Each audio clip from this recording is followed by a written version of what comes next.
wakwaba and found bra GCN page so meeting at the Adjoa searching. Mr. Subscribe to my channel, found some bell on the so. Ube a notification and some episode may be a share a GCN page ha. Meji medja send dia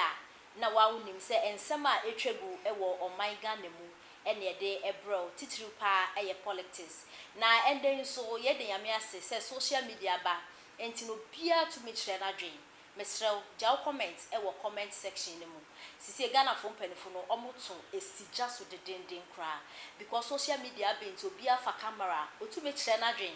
Na dwen chere no so bebro mu hu. Enti no yenim se nyame ya adoma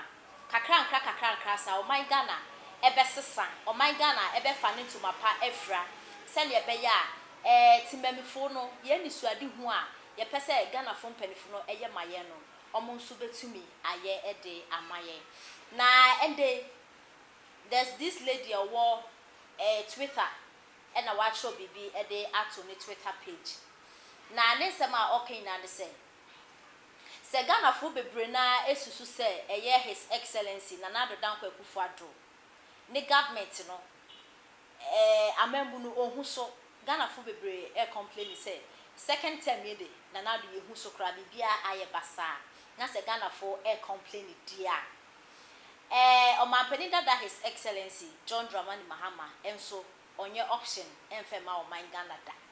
se yeto MPP abanya gudia na ehu hia se ebesan so akofa NDC because MPP and NDC omo eye the same thing na yentie ensema nana ekai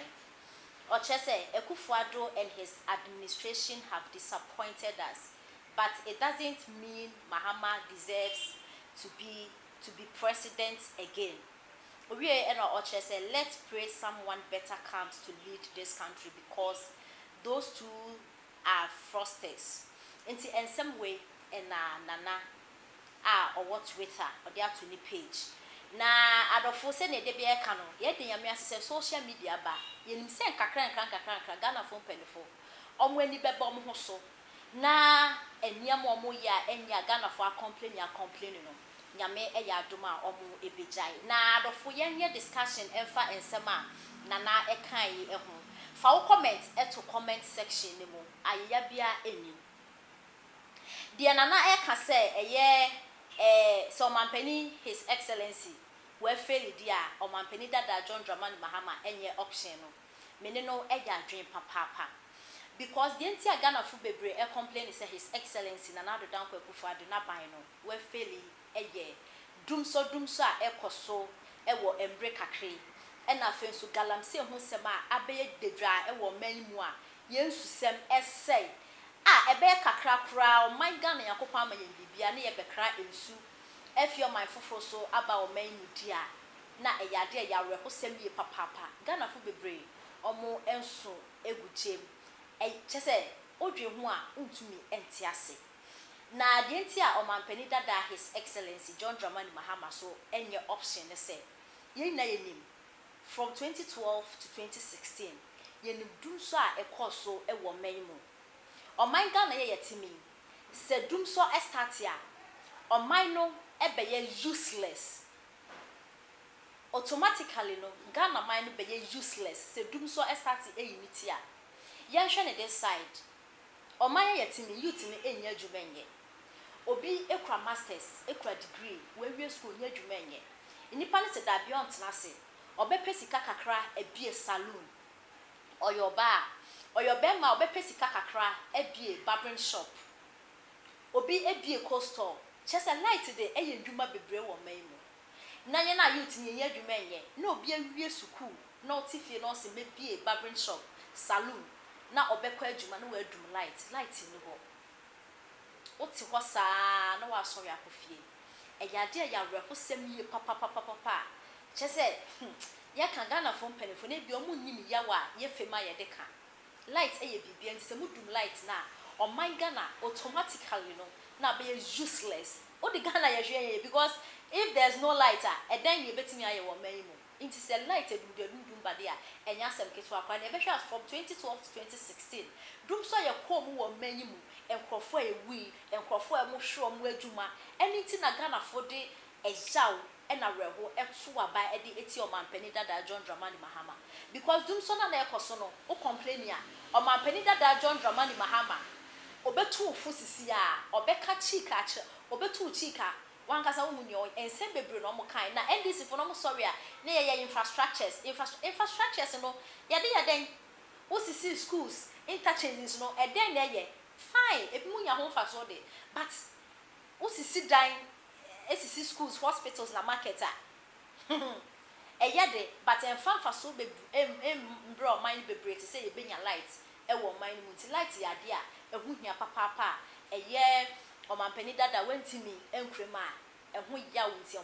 Ghana for to aba ede etia no 2016 his excellency and now the Akuffo Addo e by of course NDC for no mo se mo ka ne say omo solve dum so na asa na MPP for eba MPP for by from 2016 to 2020 light in age na so a 2020 mo ye ba beto aba light no esan dum so no unity but ne ye ba beto aba enti no mo solve ye ba beto aba enti mo solve light edum no ye to aba wie 2020 ya ye to aba wie ya mo so na na do in as presidency light no enye njuma esan su gu e wo man mu aga na fo sisi ye chese ye nsu gujem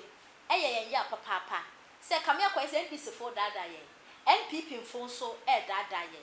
na light net wa ye mbra galamsey so adofo insua kase wo Ghana hanumi na ese insua kase wo Ghana hanumi na ese his excellency Nana Akuffo Addo 2016 also the presidency to be fight against galamsey enti the best 2020 abaya to no galamsey emiambia bebreni na his excellency Nana Addo elusi wo ho na enti Nana Addo galamsey na aba ne so ka ho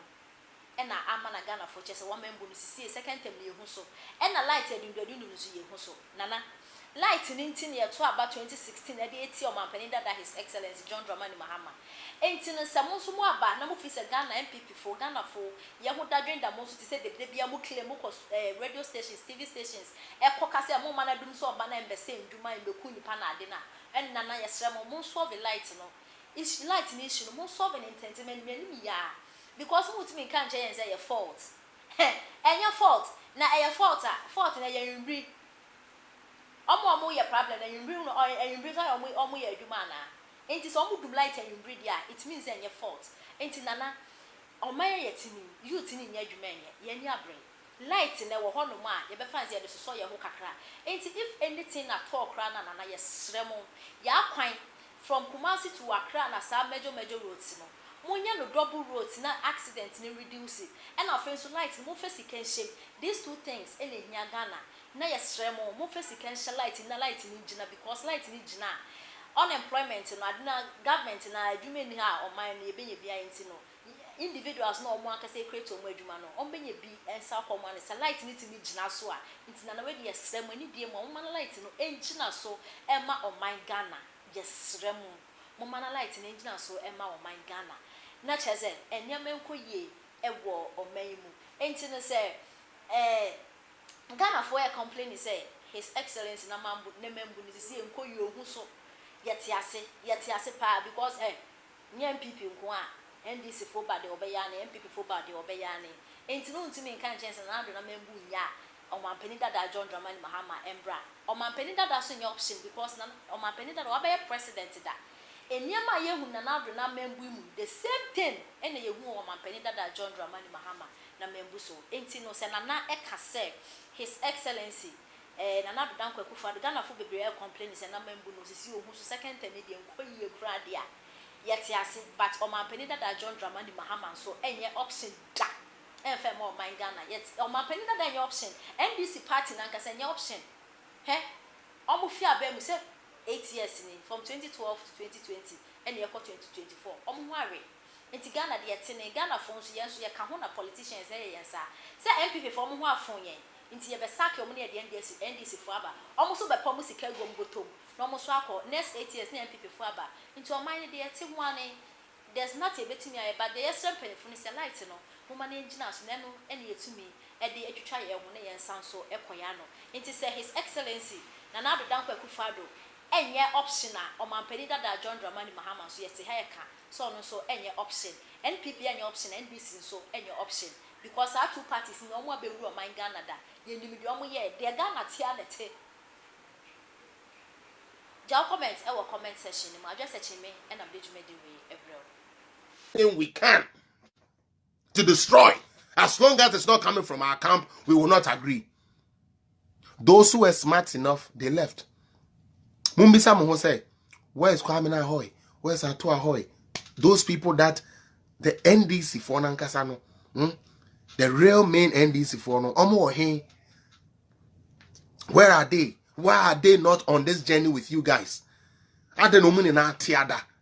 Because someone who say the current situation or the current state of NDC, problematic. To me, for me, bibia mani ye. Adis yenko kunipa, yenko shiade, yen tiasi, ye pe boys. Hey, let's organize boys. No muko shijama and the NDC for beba. Ye diobia kokot, ye penipa kakra no ma she party t-shirt and ye kudinechi NDC for beko. Hey, and so share ho and yashi ye beko mufengu ya hoya yankoko. Hey. Sa intimo de bia no we abukashi na abukashi eno nko a da bi nye na abukashi nko a NDC enye na abukashi nko a to da mo mama adwene no enye djuma mo manyankopon na ni onyam ndadi se mo de na adwene odem a mo no be ya djuma sebe some of you mo wonyansa chen sami jamfi enso sami jamfi be ba be ka asema kire no wagye adi na no mo na wo de be ya djuma Inconsider ben. Mo be kokot me kokot. Afi mo wen mugasi eko. Mo wen mugasi afi de mo de to mo. Okay. Now, me ba ha na me be kasa. Na se manka me so me party asemo a. Mr. Ayi Akuffo Addo hold no ho say president elect. Into my question to NDC people, they say, what was your motive for trying to tell president say he shouldn't hold himself as president elect? Were you expecting a power sharing? Were you expecting, say, since that is the case, we will power share until we finally find a substantial winner? Say, Akuffo Addo ne winning ya na. I still don't get you guys. Adene bibia minuanum we be bia no say ye ntro say ye nada say ye wickedness just say like nothing better comes into their mind whenever it comes to the development of Ghana. And so will be bia ye bone. Now, omu wie ye no and almost signed the question petition. Patrotio, I couldn't see. I'm taking you guys back because Ghana for me who say some of us ye mu bebre no ye yare awifre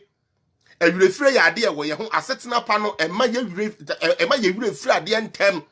because se would the sum for 4-5 years na nyame ada roma wo bi aba na se 4-5 years wo te han mu a wonko sum na nyame ama opportunity say koda se nipa ya se wetumi de han ya si wo so from fie 9 na se wo kokoto abetia na se wo pede odi dum so eba ye ma wo business say ye wo mewu ye yi wo kunadi e wo adwuma ye yi wo yire di say hairdressers for barber for wine ice water for ice cream for ni na ho kire omo.